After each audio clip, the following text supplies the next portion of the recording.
नमस्कार, search story में आपका स्वागत है। मैं हूं संजना। आइए नजर डालते हैं आज की कुछ खास खबरों पर। मुंबई पुलिस ने पिछले साल औरंगाबाद से मुंबई आने वाले एक विमान में त्रिशूल लेकर यात्रा करने के मामले में राधे मां के खिलाफ एक एफआईआर दर्ज की। मुंबई पुलिस ने पिछले साल औरंगाबाद से मुंबई आने वाले एक विमान में त्रिशूल लेकर यात्रा करने के मामले में राधे मां के खिलाफ एफआईआर दर्ज की गई। एक पुलिस अधिकारी ने बताया कि इस महीने की शुरुआत में एक मजिस्ट्रेट अदालत ने पुलिस को शस्त्र अधिनियम के तहत प्राथमिकी दर्ज कराने का आदेश दिया था, जिसके बाद यहां हवाई अड्डे पुलिस थाने में मामला दर्ज किया गया। आरटीआई कार्यकर्ता असद पटेल ने आरोप लगाया था कि अगस्त 2015 में एक विमान में सुखविंदर कौर उर्फ राधे मां त्रिशूल लेकर गई थी। असद पटेल ने एक प्राथमिकी दर्ज करने की मांग करते हुए अदालत का दरवाजा खटखटाया था। ब्यूरो तेंदुए ने किया 50 वर्षीय व्यक्ति नाहर सिंह पर हमला। पास ही मौजूद एक अन्य व्यक्ति ने बचाया तेंदुए की गिरफ्त से ग्रामीण को। ग्रामीण के चेहरे पर कई गंभीर घाव आए। देवास जिले के तेंदुए द्वारा मवेशियों को अपना शिकार बनाने की खबरें लगातार आ रही थी और फिर बागली क्षेत्र में वही हुआ जिसका भय लग रहा था कि कहीं तेंदुआ किसी व्यक्ति पर हमला न कर दे। बागली क्षेत्र तहसील के उदयनगर रेंज के कोथमीर गांव के पास स्थित रामपुर के जंगल में तेंदुए ने एक व्यक्ति पर जानलेवा हमला कर दिया। जब ग्रामीण अपने मवेशियों को तलाशने के लिए गांव के पास ही स्थित एक जंगल में जा घुसा। ग्राम कोथमीर के रहने वाले 50 वर्षीय नाहर सिंह के ऊपर तेंदुए ने इतनी बुरे तरीके से हमला बोल दिया कि नाहर सिंह की सांसें अटक गयी। तेंदुए ने ग्रामीण नाहर सिंह के चेहरे पर पंजे से इतने जोर से हमला किया कि चेहरे का मांस ही खींच डाला, साथ ही आंखें भी नोच दी। हमला कर नाहर सिंह को गंभीर रूप से घायल कर दिया। गनीमत रही कि उसी समय पास से स्थित उनके साथी मोहन ने उसकी चीखें सुन ली और तेंदुए को भगाने का प्रयास किया। मोहन का यह प्रयास तो सफल रहा, लेकिन खूंखार गुस्से से भरे तेंदुए ने नाहर सिंह को छोड़कर मोहन पर लपक गया। जैसे तैसे पेड़ पर चढ़कर मोहन ने अपनी जान बचाई। जो साथ में थे उनके साथ में वो आए हमारे पास कि गाय ढूंढने चला यार, जंगल में काल से गाय आई नहीं। तो दो भाई हम ढूंढने गया तो 9 बजे निकला रोटी खा के।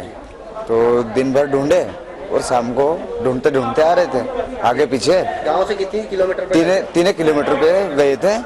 3 किलोमीटर पे गए थे, ढूंढते ढूंढते आ रहे थे। और वो सामने जो हमारे रास्ते में पानी आए नदी में, वहाँ पानी पीने उतर गया और मैं वो तो टापू में देखने के लिए चले गया। तो वो पानी पीने गया तो चिल्ला चोट है एकदम। तो वहाँ मैं दौड़ के गया। क्या देखा आपने? तेंदू उसको पकड़ काट रहे थे, तेंदुआ। तो मैंने चिल्ला चोट कर नहीं छोड़े उसको, तो 2-3 फतरा मारा। जो मेरे पे दौड़ा तो मैं सागवान का पेड़ पे भाग के चढ़ गया। वो मेरे पीछे लगा, वो बहुत चिल्लाया तो वो उसका रास्ता पकड़ लिया जंगल में। कहाँ चोट आई है आपके साथ वाले जो व्यक्ति? वो नाहर सिंह को गाल में और आँख में बहुत ज़्यादा चोट है, पूरा फाड़ दिया, चिरफाड़ कर दिया, यहाँ पंजा मारा। और जांग में दांतों से मुंह से उसको पटक रहे थे। वहाँ जाके उनका भाई बहन को खबर की। अब 4-5 जने गए, उसको उठा के घर ले गए 8 बजे रात को। फिर सोचने दी फॉरेस्टे में, फॉरेस्टे वाला बोले कि यहाँ वाहन तो कुछ भी नहीं मिल रहा है, यहाँ पे उदयनगर तक भी नहीं वाहन मिल रहे। तो उधर कहीं तुम्हारे पड़ोस में कोई गाड़ी है तो वहीं से कर लो और बागली पहुँचा दो, है ना। और अगर बागली इलाज नहीं करे तो हमसे मोबाइल से बात करवा दो। यहाँ क्या किया गया उनके साथ? किस तरह का इलाज यहाँ पे? ऑपरेशन किया गया है यहाँ पे। हाँ, देवास में ऑपरेशन किया गया है और इलाज चल रहा है अभी। इलाज चल रहा है। मेरा नाम मोहन चौहान। कौन से गांव की घटना? कोथमीर, रामपुरा के जंगल में। रामपुरा के फिलहाल घायल नाहर सिंह का उपचार देवास के जिला अस्पताल में जारी है और अब वन विभाग नाहर सिंह के इलाज के दौरान हर शासकीय संभावित मदद करने की बात कह रहा है। बस सुबह उस पेशेंट को लाया गया था और ये बताया गया कि उसके चेहरे पर तेंदुए की हमला करने के कारण चोट आई है। तो देखने पर उसके चेहरे पर दाहिनी ओर आँख के नीचे और दाएं गाल पर, नाक पर और होंठ फट गया था। सर क्या मतलब काफ़ी गंभीर? हाँ, पूरा गंभीर स्थिति है। पूरे फुल प्लेट में जो है ना कटा था वो। और किसी जानवर के कारण ही संभव ऐसा लगता है हुआ है, कोई जंगली जानवर के कारण। सर अभी आपने क्या ऑपरेशन किया उनका? मैंने उसका वो रिपेयर किया है जी, लोकल सुन करके उसका रिपेयर किया है। और उसमें हड्डी का फ्रैक्चर भी है, तो उसके लिए ENT सर्जन को और डेंटल सर्जन को जो है रेफ़र किया उस पेशेंट को देखने के लिए। अच्छा, मतलब सर ये लग रहा है कि बहुत ताकतवर जानवर ने एक साथ हमला किया। अच्छा सर, अभी क्या स्थिति है पेशेंट की? अभी रिपेयर तो कर दिया है, अंदर की जो हड्डी की चोटें हैं उसके लिए मैंने भेजा उनको, तो वो उनको ही बता पाएंगे कि उसकी स्थिति क्या है। सर फिलहाल जिला अस्पताल में ये सर क्या उपचार हो रहा है? हाँ, अभी फ़िलहाल जिला अस्पताल में मिडिल सर्जिकल वार्ड में भर्ती है मरीज। क्या सर नाम आया है उनका क्या? तो इस मरीज का नाम जो है नहार सिंह, पिता का नाम सांबला। क्या उम्र होगी? करीब मरीज जो है वो 50 वर्ष का है। 50 वर्ष के। कहाँ के निवासी बताइए? बागली से रेफ़र किया गया है जी। और कोतमीर गांव है, कोतमीर गांव जिला बागली में, वो तहसील बागली में है। फिलहाल जिला अस्पताल में उपचार जिला अस्पताल में उपचार चल रहा है। प्लीज़ आपका नाम और पद बता दें। मैं डॉक्टर राकेश सक्सेना, नेत्र रोग विशेषज्ञ। साथ ही जंगल के पास स्थित ग्रामीणों की सुरक्षा को लेकर भी अब वन विभाग सतर्क हो गया है और गांव में मुनादी कराने की बात भी वन विभाग द्वारा कही जा रही है कि कोई भी ग्रामीण अनावश्यक रूप से जंगल में ना जाए और यदि जाना हो तो अकेले ना जाए, साथ ही आवाज करते हुए जंगल में जाए और किसी भी जंगली जानवर के साथ छेड़छाड़ न करे। 611 नंबर कंपार्टमेंट रामपुरा बीट में एक व्यक्ति नाहर सिंह जिसका नाम है, उस पर तेंदुए द्वारा कल हमला करने की जानकारी प्राप्त हुई है और उसको यहाँ देवास अभी लाया गया है और शासकीय अस्पताल में उसका इलाज चल रहा है। बाकी उसके इलाज पे जो भी व्यय आएगा वो शासकीय रूप से उसका इलाज कराया जाएगा और जो मुआवजे का प्रावधान है उस नियमों के तहत उसको मुआवजा भी दिया जाएगा और उसकी देखभाल की उचित व्यवस्था की जाएगी। सर बताया जा रहा है उसका अन्य साथी था, उसने भगाया और छुड़ाया। अभी बहुत ज़्यादा डिटेल जांच होने पे ही तथ्य सामने आएंगे कि क्या घटना थी, कैसे वो जंगल में गए थे, क्यों गए थे, किन कारणों से वहाँ हमला किया है, तो ये पूरी जांच होने के बाद ही तथ्य सामने। सर घायल जो अभी जिला अस्पताल में उपचार चल रहा है तो आपकी पूरी मॉनिटरिंग रहेगी कि इलाज में कोई कमी ना आए? शासकीय रूप से जो हमको पूरी मदद करनी चाहिए वो पूरी मदद हमारा अमला विभाग करेगा और भी जो भी मानवीय तौर पे उसकी मदद हो सकती है वो भी हम करेंगे। सर यानी तेंदुए ने प्राथमिक दृष्टि लग रहा तेंदुए ने हमला करा उसको? उसके कथन के आधार पे हम तेंदुआ ही कह सकते हैं और हाँ तेंदुआ है, जंगल घना है तो तेंदुआ है वहाँ पे और चूंकि बाघ या उसने किया होता तो संभावना ऐसा है कि उसको ज़्यादा चूंकि एकांत का इलाका था तो उसको फिर ज़्यादा घाव होते या बड़ा वो होता, जिस हिसाब से सरफेस पे दिख रहा है चेहरे पे वो तो तेंदुए। वहीं से 3 किलोमीटर दूर रहवासी क्षेत्र भी है गांव के पास ये घटना, तो सर भविष्य में अगर गांव वालों को कोई नुकसान नहीं हो और तेंदुआ किसी को नुकसान नहीं पहुंचा, इसको लेके भी वन अमला सतर्क रहेगा और आपकी पूरी मॉनिटरिंग रहेगी सुरक्षा की? गाँव में इस बाबत मुनादी करा दी जाएगी, सभी आसपास के ग्रामीणों को सचेत भी किया जाएगा कि कोई अनावश्यक जंगल में ना जाए तो अकेले नहीं जाएं, आवाज़ करते हुए जाएं और किसी भी जंगली जानवर को कोई छेड़छाड़ ना करें और विशेषकर कहीं अगर बच्चे दिखते हैं जानवर के तो उस पर किसी भी रूप में उनको छेड़छाड़ ना करें। देवास से हर्षद मेहता की रिपोर्ट। मध्य प्रदेश के कटनी में शिक्षा के व्यवसायीकरण जैसे कि फीस वृद्धि, स्कूल से महंगी कीमत पर किताबों और ड्रेस को खरीदने के लिए छात्रों को बाध्य करना, इन सबको रोकने के लिए NSUI द्वारा धरना प्रदर्शन किया जा रहा था। मध्य प्रदेश के कटनी में शिक्षा के व्यवसायीकरण जैसे कि फीस वृद्धि, स्कूल से महंगी कीमत पर किताबों और ड्रेस को खरीदने के लिए छात्रों को बाध्य करना, इन सबको रोकने के लिए NSUI द्वारा धरना प्रदर्शन किया जा रहा था, जिस पर शासन, जिला प्रशासन को कई बार ज्ञापन भी दिया पर किसी भी प्रकार की कोई राहत नहीं मिली थी। जिस पर आज फीस वृद्धि, ड्रेस चेंज, बुक चेंज होने के कारण सुबह क्रिश्चियन मशीनरी के सेंट पॉल स्कूल में तालाबंदी का कार्यक्रम रखा गया था। जब NSUI के कार्यकर्ता द्वारा अभिभावक गेट बंद से तालाबंदी करने जा रहे थे, तभी कुछ स्कूली बच्चों को धक्का लग गया, जिस पर कोतवाली प्रभारी SPS बघेल भड़क गए और NSUI के जिला अध्यक्ष और कार्यकर्ताओं को गिरफ्तार कर पुलिस थाने भेज दिया। थाने भेजने के बाद अन्य कार्यकर्ताओं और कांग्रेस पार्षद मनोज गुप्ता ने यह कह डाला कि इस तरह से यदि हरकत करेगा तो कच्चर में मारूंगा,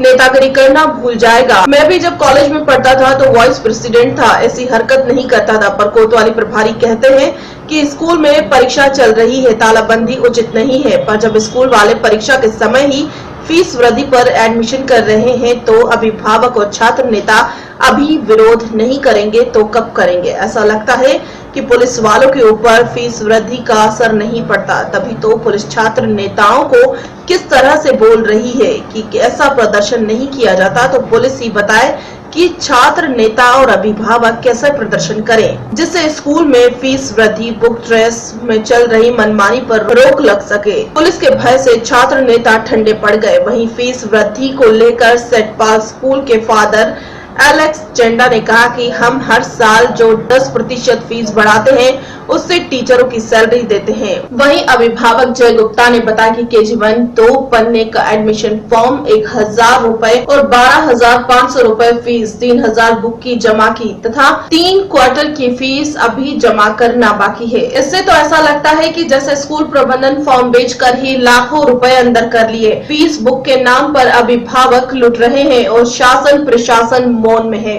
छात्र नेता आवाज उठाते हैं तो पुलिस उनकी आवाज दबा रही है। मेरे 2 बच्चे यहाँ पढ़ रहे हैं। अभी मैंने KG1 में एडमिशन दिया है। 1000 रुपए का फॉर्म दिया गया, 2 पन्ने के फॉर्म का 1000 रुपए वसूला गया।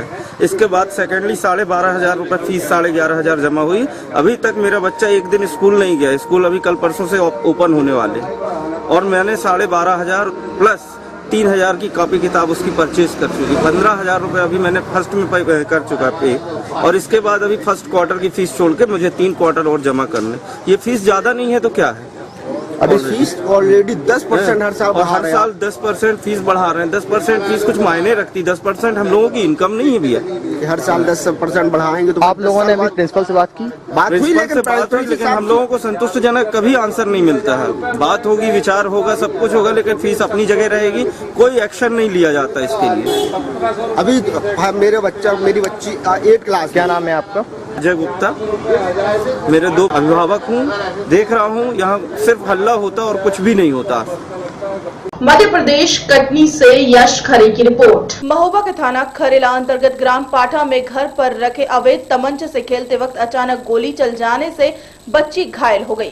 थाना खरेला के ग्राम पाठा में रहने वाले वीरेंद्र सिंह की 5 वर्षीय पुत्री साक्षी घर पर खेल रही थी, तभी घर पर रखे अवैध तमंचे से साक्षी खेलने लगी। तमंचा उस समय लोड था और अचानक तमंचे से गोली चल गई। गोली साक्षी के सीने से लगती हुई गुजर गई। गोली चलने की आवाज सुनते ही परिजन सकते में आ गए और घायल अवस्था में साक्षी को लेकर जिला अस्पताल पहुंचे, जहां डॉक्टर ने उसको प्राथमिक उपचार कर उसकी हालत नाजुक देख झांसी मेडिकल रेफर कर दिया। इस पूरे मामले में परिजनों ने पुलिस को सूचना नहीं दी थी और न ही इस मामले में परिजन कुछ भी बोल रहे हैं। थाना प्रभारी RK पटेल का कहना है कि गोली चलने की सूचना मिल गई है, पूरे मामले की जांच की जा रही है। अवैध तमंचा रखने की कार्रवाई अमल में लाई जाएगी। नाम है, अभी इमरजेंसी में ला रही है उसे। आराम से इंजरी है, गोली लगी हुई है दाएं तरफ सीने में, तो उसका उपचार करके हमने मेडिकल कॉलेज के लिए भेज दिया उसे आगे के इलाज के लिए।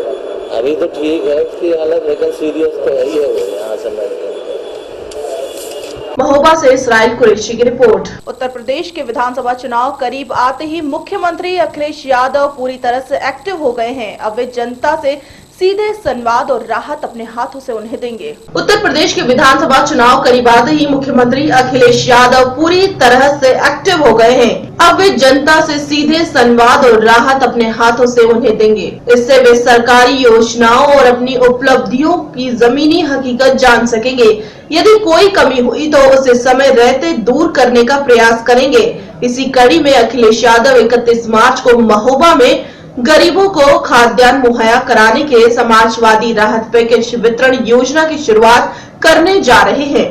मुख्यमंत्री के कार्यक्रम को लेकर DM और SP महोबा ने कार्यक्रम स्थल का निरीक्षण कर तैयारियों का जायजा लिया। मुख्यमंत्री अखिलेश यादव बुंदेलखंड के ललितपुर में रात्रि में विश्राम करेंगे। मुख्यमंत्री अपनी इस यात्रा में जनता से सीधे संवाद करेंगे। चुनावी सभा नजदीक आते ही प्रदेश के मुखिया आमजन की नब्ज टटोलने के लिए लगातार योजनाओं को अमली जामा पहना रहे हैं। सूखे से जूझ रहे बुंदेलखंड को राहत देने के लिए मुख्यमंत्री आगामी 31 मार्च को महोबा जनपद आ रहे हैं।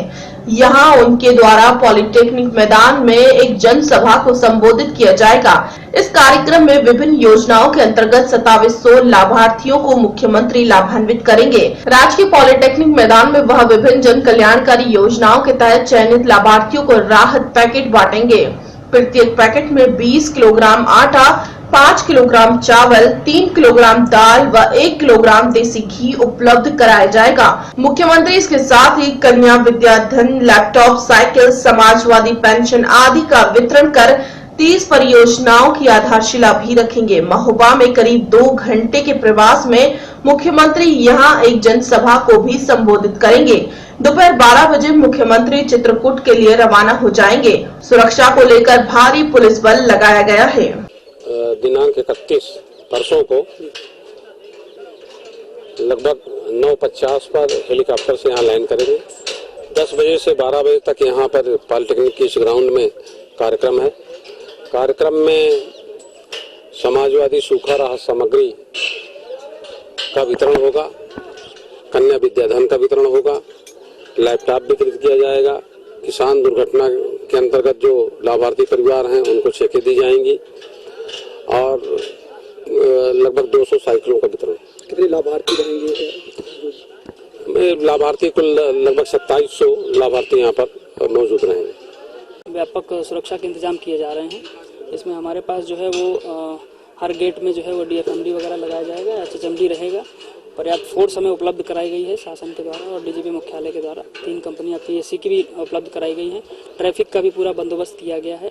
लाभार्थियों को लाने ले जाने से संबंधित जो सुरक्षा की व्यवस्था है वो भी पूरी की गई है। तो हमारी तरफ से व्यापक इंतजाम है और हम सकुशल इसको संपन्न कराएंगे। महोबा से इसराइल कुरैशी की रिपोर्ट। आपने टीवी पर लाल दंत मंजन का विज्ञापन देखा होगा कि जब एक छात्र कहता है कि गुरुजी आपके दांत, और गुरुजी अपने दांत को देखने लगते हैं और सोचते हैं कि हम भी अगर लाल दंत मंजन इस्तेमाल करते तो मेरे भी दांत मजबूत होते। आपने टीवी पर लाल दंत मंजन का विज्ञापन तो देखा ही होगा जब एक छात्र कहता है कि गुरुजी आपके दांत तो, और गुरुजी अपना दांत देखने लगते हैं और सोचते हैं कि हम भी अगर लाल दंत मंजन इस्तेमाल करते तो मेरे भी दांत बहुत मजबूत होते। बलिया में गुरुजी के साथ हुई ये घटना इसी पुराने विज्ञापन की याद दिलाता है। उत्तर प्रदेश में शिक्षक भी महफूज नहीं है, जहां मिड डे मील को लेकर प्रधानपति ने शिक्षक माधव यादव की विद्यालय में अपने गुर्गों के साथ जमकर धुनाई की। बात यही खत्म नहीं होती। प्रधानपति ने घोड़ा हाँकने वाले बिजली के तार से बने कोड़े से अध्यापक के पीठ पर कई बार किए, जिसके निशान देखे जा सकते हैं। अध्यापक के सर पर गुर्गों ने कई बार किए और गुरुजी के दांत भी तोड़ दिए। घटना बलिया जिले के रेवती थाना क्षेत्र के छपरा प्राथमिक विद्यालय की है, जहां 20 बच्चों की जगह ग्राम प्रधान प्रतिनिधि मिड डे मील में फर्जी तरीके से 100 बच्चों का नाम जोड़ने के लिए सहायक अध्यापक पर दबाव बना रहा था। महज कुछ दिन पहले ही बलिया में मिड डे मील का खाना खा रहे सैकड़ों बच्चे बीमार पड़ गए थे। इस घटना ने सभी को झंझोर कर रख दिया था, पर एक बार फिर से मिड डे मील को लेकर अध्यापक की हुई पिटाई ने ये साबित कर दिया कि लूट खसोट के इस खेल में फायदा किसी का भी हो, नुकसान तो देश के उन मासूमों का ही है जिनका मिड डे मील के हर निवाले पर हक है। मैं माधव यादव, सहायक अध्यापक प्राथमिक विद्यालय छपरा सारिंग पर कार्यरत हूँ। सर, ऐसा बात है कि वहाँ का प्रधान जो है वो मिड डे मील का चावल और गेहूँ अपने घर पर रखता है और महीना में 2-4 दिन खाना बनवाता है और उनको आता है कि पूरे महीने माह का भर दो। और यही पूछने के लिए हमसे गया, कहा कि तुमने लिख दिया है ये खाना नहीं बनाएगा, अगर नहीं बनाएगा। तब तक सर जूता से मारने लगा और बिजली के कोड़े से मारा। हमें गंभीर चोट आई है और देखिए मारा आपको, कहाँ का मारा है? दांत भी टूट गया और ये कोड़े की चोट है, बिजली के कोड़े से मारा है। लगा ही नहीं जाओ। 50 जूता मारा है और सीना पर मारा है। किस चीज से मारा है आपको? वो सर कट्टा लहरा रहा था, बोलते हाला करो तो गोली मार देंगे। और पीछे जो मारा है पीठ पे, किस चीज से मारा है? बिजली के तार से कोड़ा बनाया, घोड़ा हाँका था, उसी कोड़े से मारा है। जो घोड़े वाला जो होता है कोड़ा, उससे मारा गया है आपको? हाँ जी। अच्छा, जूता और जूता से कपार पर मारा है सर। अच्छा, वो अकेले था कि कौन कौन था? वो प्रधान प्रतिनिधि है, उसकी भाभी प्रधान है। क्या नाम है उसका? नाम बताइए और गांव का नाम बताइए। कहाँ पे? देवनाथ यादव, पुत्र हिरामन यादव, वो ग्राम छपरा सारिंग का है। और उसका लड़का रितेश, पुत्र देवनाथ यादव। वे दोनों आदमी को हम पहचानते हैं और 5 सारा ज्ञात है। चेहरे से हम देख पहचान सकते हैं, नाम उनका नहीं। मतलब क्यों? मैं जितेंद्र सिंह, अध्यक्ष प्राथमिक शिक्षक संघ जनपद बलिया। मैं आपको बताना चाहता हूँ यह एमडीएम का कार्यक्रम अभी आप देखें 4 दिन पहले बेलहरी में घटना घटित हुई है, जिसको लेकर के बेलहरी के तमाम शिक्षक लामबंद हैं और जूनियर हाई स्कूल हल्दी पे धरने का कार्यक्रम चल रहा है। जनपद के जिलाधिकारी, जनपद के पुलिस अधीक्षक और एडीएम से लगायत सारे लोगों को सूचना दे दी गई है। प्रदेश में सबको बता दिया गया है कि बेलहरी डीएम साहब से मिल करके ही आ रहे थे। उसके बाद दुर्भाग्य से मैं ट्रेजरी में मैं बैठा हुआ था। निर्भय जी का दूरभाष पे सुनील कुमार सिंह जो यहाँ के अध्यक्ष रेवती के, आपका दूरभाष पे मेरे पास सूचना मिली कि अध्यक्ष जिस तरह की घटना घटित हो गई है। मैं ट्रेजरी से ही बैठ करके आपके जनपद के जिलाधिकारी प्रभारी बालाजी को मैंने सूचित किया, आपके पुलिस अधीक्षक को भी मैंने सूचना दिया, पुलिस अधीक्षक महोदय के माध्यम से थानाध्यक्ष को भी सूचना दी गई। और उसके बाद मैं आपको बता देना चाहता हूँ, यहाँ के प्रभारी महोदय इस थाने में उस समय मौजूद नहीं थे, उनके सहयोगी दरोगा जी यहाँ उपस्थित थे, उनसे मैं वार्तालाप पुलिस अधीक्षक से कराया। उसके बाद भी आपको बता देना चाहता हूँ एक घटनाएं निश्चित रूप से घटित हो रही है एफआईआर में। जब आप शिक्षक कहना चाह रहे थे कि मेरे ऊपर कट्टा सटाया गया, तो दरोगा जी ने कहा कि यह आवेदन आप बाद में कर दीजिएगा। बाद में मतलब कब? जब अपने गवाही अपनी एफआईआर के बाद कर लिख जाएगी तब? लिख जाएगी तब कर दीजिएगा, लिख जाएगी तब कर दीजिएगा। जब इसकी सूचना मैं यहाँ के प्रभारी उमेश यादव जी को बताया, तो उन्होंने कहा कि अध्यक्ष जी गवाही के रूप में मैं इनका एविडेंस जो व्यवस्था है उसको डाल करके मैं 307 कायम करूंगा। आप जान लीजिए कि वह व्यक्ति प्रधान भी नहीं है, प्रतिनिधि के रूप में है, और वह 302 का पहले से मुजरिम है, इस थाने में वांछित है। 302 की धाराएं उस पर लागू है और उसके द्वारा इस तरह के कृत्य किए जा रहे हैं। और मैं आपको बता देना चाहता हूं कि आए दिन जो घटना घटित हो रही है, आपके प्रदेश के मुखिया को भी पत्रजात किए जा रहे हैं। जो हमारा 16 तारीख को प्रदेश व्यापी हड़ताल धरने का कार्यक्रम था, उसमें लिख करके पूरे प्रांतीय नेताओं ने दिया है कि हमको इस कार्यों से विरक्त रखा जाए, हम सिर्फ शिक्षण कार्य करेंगे, इसके बाद में कोई कार्य करने के लिए तैयार नहीं हूँ। मैं थाना रेवती के अंदर ग्राम छपरा सारिक है, जहाँ पे प्राथमिक विद्यालय है। इस विद्यालय में माधव यादव जो है सहायक अध्यापक हैं। आज उन्होंने आया और यहाँ हमें पुलिस को सूचना दी कि उनके गांव के जो ग्राम प्रधान हैं का प्रधान का पति है देवनाथ यादव एवं उसके लड़के रितेश यादव तथा 5 लोग आए और उनके साथ मिड डे मील के संबंध में विवाद किया और ये आरोप लगाया कि जो है तुम ठीक से नहीं बनाते हो मिड डे मील में बनाते हो। इस आरोप के आड़ में उनके साथ उन्होंने मारपीट की और लोहे के रॉड से मारा उन्हें एवं जो बिजली का तार है उसके कोड़े से उनकी पिटाई की है। इनकी सूचना पर थाने पे अभियोग पंजीकृत किया गया है और इसमें हम प्रधान की गिरफ्तारी के लिए कार्रवाई कर रहे हैं। हाँ, इनका मेडिकल हुआ है और डिस्टर्ब भी इनकी चोटें आई हैं, दांत सामने का जो उनका हिल रहा है, पीछे में जो है बिजली के तार के कोड़े के निशान देखे जा रहे हैं। बलिया से संजीव कुमार की रिपोर्ट। मुरादाबाद से जयवीर सिंह यादव के गन्ना संघ उत्तर प्रदेश के चेयरमैन बनने पर सपा में खुशी की लहर है। राज्य मंत्री हाजी इकराम कुरैशी ने जो जवाब दिया उसमें उन्होंने बिना नाम लिए बीएसपी प्रमुख मायावती, प्रधानमंत्री नरेंद्र मोदी के परिवार पर निशाना साधा। मुरादाबाद से जयवीर सिंह यादव के गन्ने संघ उत्तर प्रदेश के चेयरमैन बनने पर सपा में खुशी की लहर है। वहीं समाजवादी पार्टी प्रमुख द्वारा अपनी पुत्रवधू अपर्णा यादव को 2017 में होने वाले विधानसभा चुनाव में टिकट देने पर विपक्षी पार्टी द्वारा वंशवाद को बढ़ावा देने में सवाल करने का सपा के दर्जा प्राप्त राज्य मंत्री हाजी इकराम कुरैशी ने जो जवाब दिया उसमें उन्होंने बिना नाम लिए बीएसपी प्रमुख मायावती, प्रधानमंत्री नरेंद्र मोदी के परिवार को निशाना बनाया।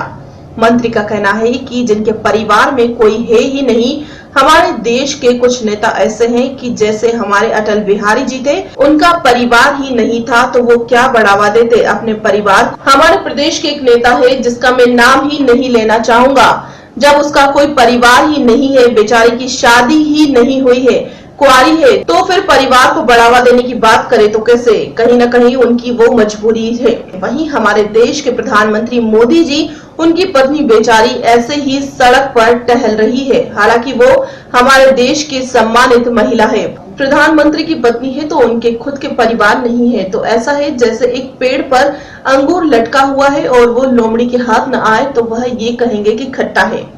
नहीं, कहीं कोई विरोध नहीं। नेताजी के फैसले पर, हमारी पार्टी के राष्ट्रीय अध्यक्ष के फैसले पर एक एक देश का वर्कर समाजवादी पार्टी का और प्रदेश का वर्कर बिल्कुल अपने पिता के आदेश मानता उनके आदेश। देखिए, जिनके परिवार में कोई है ही नहीं, भाई यार हंसो मत भाई, हमारे देश के कुछ नेता ऐसे हैं जैसे बेचारे अटल बिहारी जी थे, उनका परिवार ही नहीं है तो वो कहां बढ़ावा देते। हमारे प्रदेश की एक नेता हैं जिनका मैं नाम नहीं लेना चाहूंगा, जब उनका कहीं परिवार ही नहीं है, बेचारियों की शादी नहीं हुई है, कुंवारी हैं, तो अगर कोई परिवार को बढ़ावा देने की बात करे तो उनकी कहीं ना कहीं मजबूरी है, जबकि उनके है ही नहीं कुछ। हमारी तो ये बदकिस्मती है कि हमारे देश के प्रधानमंत्री जी जो हैं, मोदी जी, उनकी पत्नी बेचारी ऐसी सड़कों पर टहल रही हैं, हालांकि वो हमारे देश की सम्मानित महिला हैं, चूंकि प्रधानमंत्री की पत्नी है। इसे अगर कोई बढ़ावा देना कह रहा है, जिनके खुद नहीं है, एक पेड़ पर अंगूर लगा हुआ हो और वो लोमड़ी के हाथ नहीं आए तो वो तो ये कहेगी खट्टा है। अगर किसी को परिवार दिया है परवरदिगार ने तो बिल्कुल परिवार आगे बढ़ना चाहिए, और परिवार इतना आगे बढ़े जिस तरह से हमारे प्रदेश के मुख्यमंत्री जी ने, हमारे राष्ट्रीय अध्यक्ष जब मुख्यमंत्री रहे हैं, उनसे ज्यादा विकास हमारे प्रदेश के अध्यक्ष जी माननीय अखिलेश यादव जी कर रहे हैं, तो ये परिवार को बढ़ावा देने का ही तो फायदा प्रदेश को मिल रहा है। राष्ट्रीय अध्यक्ष माननीय श्री मुलायम सिंह यादव जी, प्रदेश के मुख्यमंत्री जी श्री अखिलेश यादव जी के आशीर्वाद से समाजवादी पार्टी का प्रत्याशी घोषित किया था मुझे उत्तर प्रदेश गन्ना सहकारी संघ में, और समाजवादी पार्टी के एक साथी कार्यकर्ता पूरे लखनऊ में चुनाव हुआ, चुनाव में निर्विरोध मैं निर्वाचित हुआ हूं।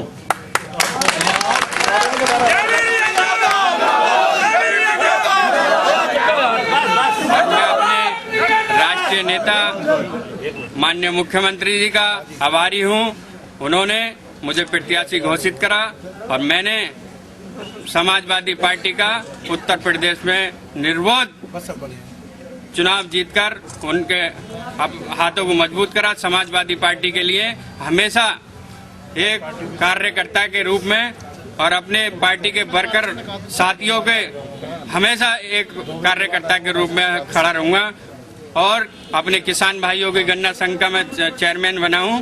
किसान भाइयों की गन्ना की लड़ाई या जो भी लड़ाई किसान भाइयों की होंगी, मैं हमेशा समाजवादी पार्टी के एक कार्यकर्ता के रूप में लड़ता रहूंगा।